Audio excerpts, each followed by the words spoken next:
习近平这几天好像憋足了劲儿，刚刚结束了93阅兵与上合峰会，又要出席金砖线上峰会。面对川普关税战，巴西总统卢拉想跟金砖们共同商议对策，但他不想让这次会议变成反美峰会。习近平就不同了，一心杠上川普，不但故意拖慢中美贸易谈判进程，继续在关键矿物出口上做文章，卡美国的脖子，更与普京、金正恩一同现身，展示独裁者联盟，露出了想要取代美国成为全球霸主的獠牙。见了习近平之后，普京似乎在战争的道路上走得更远。9月7号凌晨再度发起大规模空袭，乌克兰政府大楼也冒出滚滚浓烟。习近平自以为独裁者联盟是他对抗美国的本钱，迫不及待露出獠牙，这很可能正是他加速师的宿命。观众朋友好，这里是大时局，我是邵峰。中共外交部发言人7号宣布，习近平9月8号将视频出席金关线上峰会并发表讲话。巴西总统卢拉一早就谋划了这次峰会，和金砖们共同商讨如何应付川普关税战。不过卢拉很有些自知之明，知道巴西只是南美国家，与美国叫板的后果会非常严重，不想让这次线上峰会成为反美的集会。普京的新闻秘书佩斯科夫也在7号表示，巴西作为金砖轮值主席国，在关税战中的压力很大，想与金砖国家一起商讨对策。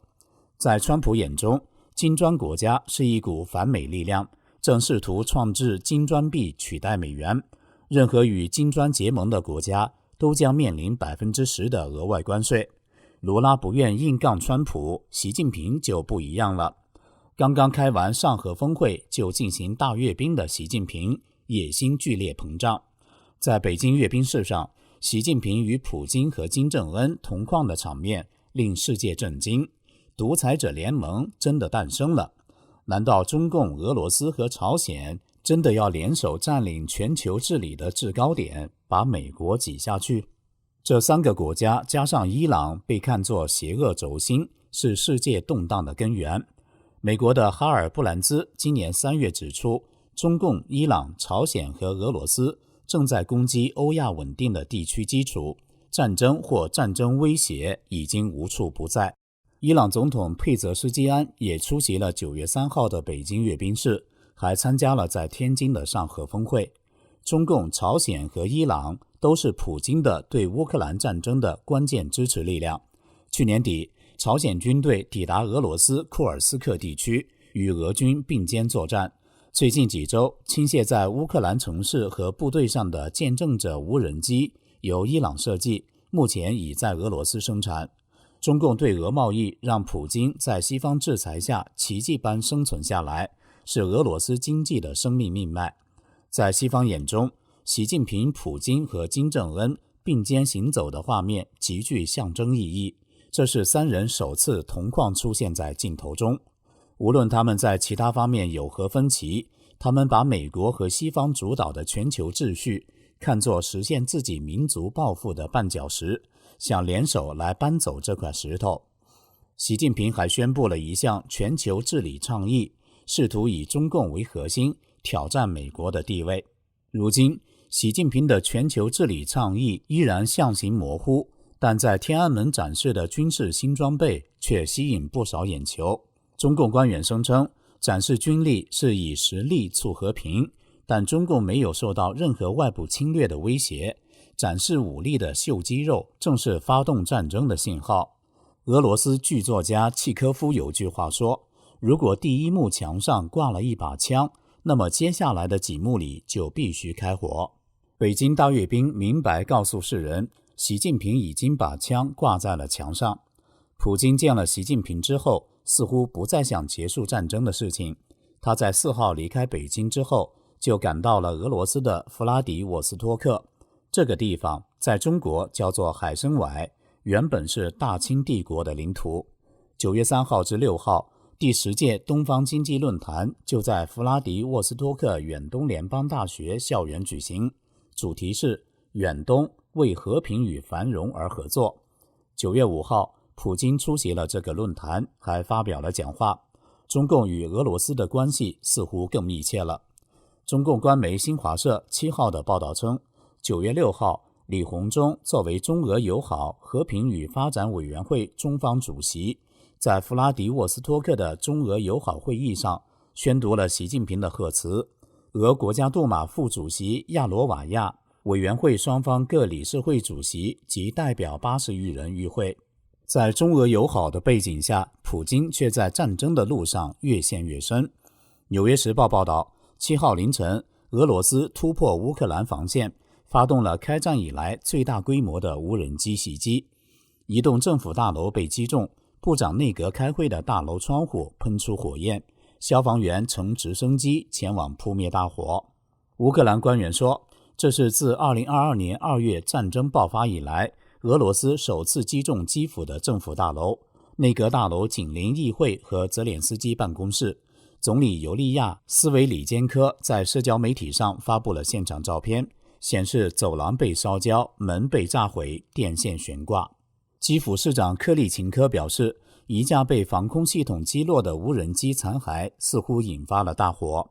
乌克兰空军表示，俄罗斯发射了805架伊朗设计的沙赫德自爆无人机和诱饵无人机，俄军还发射了17枚巡航导弹和弹道导弹，其中9枚导弹和近60架无人机突破防御并击中目标。乌克兰其他城市如克里维里赫、第聂伯、克列缅丘格和敖德萨也遭到袭击。这种无人机在伊朗被称为沙赫德，在俄罗斯被称为天竺葵，呈三角形，长约2.4米，宽约2.4米，机头内装有弹头。诱饵无人机更小，制导精度低，装载的炸药较少或根本没有。军事分析人士称，从去年秋天到今年，俄罗斯在伊热夫斯克和叶拉布加的新无人机工厂陆续投产，大幅提升了生产能力。乌克兰军情局上周五表示，俄罗斯目前每月生产约2700架沙赫德无人机。乌克兰空军的数据显示，2024年下半年，俄罗斯发射了8740架无人机，而今年上半年发射数量达到21317架。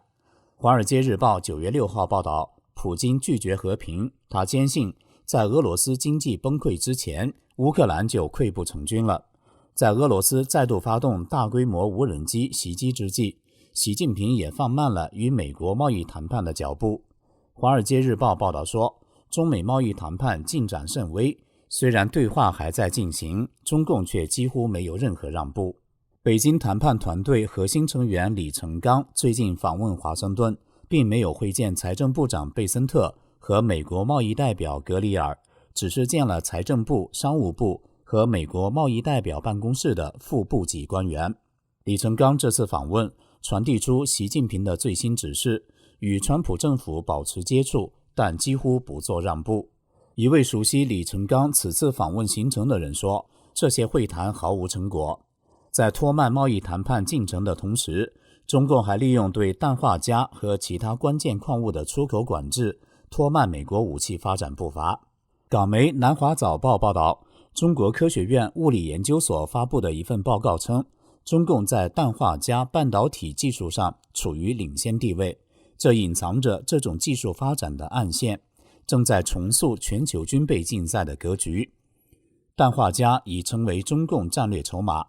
凭借氮化镓的战略优势，中共已经在全军范围内大规模部署先进的相控阵雷达系统，速度和规模远超美国。所以，习近平在93大阅兵和上合峰会上迫不及待地露出獠牙，提出全球治理倡议，彻底抛弃邓小平的韬光养晦，要和美国大干一场。面对习近平的挑战，西方国家果断用实际行动说出了 NO 字。共军东部战区9月6号声称，加拿大护卫舰魁北克号和澳大利亚导弹驱逐舰布里斯班号穿越台湾海峡的行动是在制造麻烦和挑衅。9号，澳大利亚国防部一名发言人表示，澳大利亚皇家海军霍巴特级驱逐舰布里斯班号于9月6号至7号依据国际法例行穿越台湾海峡。发言人表示，此次行动是与加拿大皇家海军护卫舰魁北克号共同进行的。澳大利亚的舰船和飞机今后将继续行使航行自由权利，并维护国际法，特别是联合国海洋法公约。加拿大军方发言人则表示，他们不会对正在执行中的航行计划发表评论。这位发言人还表示，魁北克城号目前正在执行地平线行动，目的是促进印太地区的和平与稳定。加拿大政府的一份声明称，魁北克城号本周早些时候曾在菲律宾经济区执行任务，并参加了航行自由演习。美国以及加拿大、英国和法国等盟友的军舰平均每月都会有一次穿越台湾海峡行动。他们认为台湾海峡属于国际水域，中华民国也持相同立场。